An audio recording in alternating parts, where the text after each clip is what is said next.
My name is Leslie and I'm a second-year student at UC Berkeley, and I am studying Integrative Biology.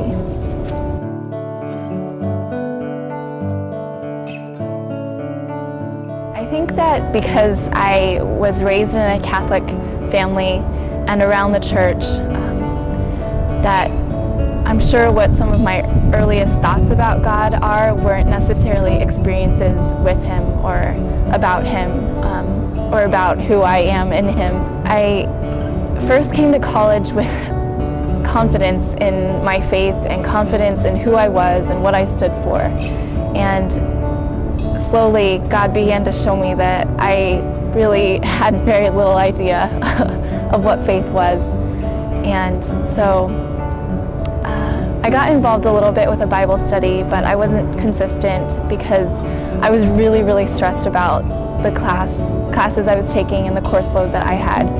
And I just was constantly being told by my parents and family that that's what I was here for. That was my job, was to do well in school, and it didn't have as much to do with learning about who I was. I think I first began to experience Christ when I had the leaders from my Bible study, approach me and say that they wanted to spend time with me. And I was really excited about that because I think that's what I wanted and what I needed. And I think I began to experience Christ through people at that point. It helped me to self-reflect and realize that my faith was based very much on something that I was unsure of, that was unstable because it wasn't something that I had internalized or set upon my heart. It was more just head knowledge about who God was supposed to be and very little experience that I had really allowed to really change who I was and the way that I approached life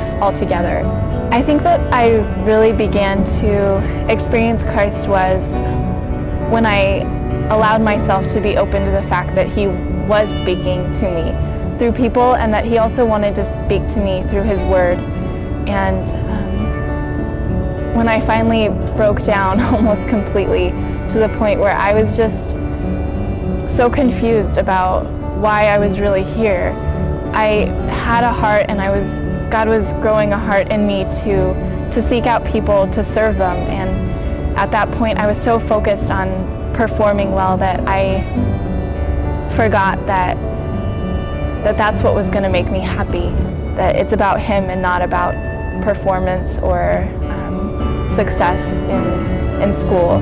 I mean, He wants those things for us, but I think that God became real to me and experiences with Him were frequent, and I was totally welcoming to them finally when I just realized that He was sending me people and He was beginning to speak to me through His Word and letting me know that He loved me no matter how things went in my classes, but that He had made me a certain way, and I was excited to begin learning that.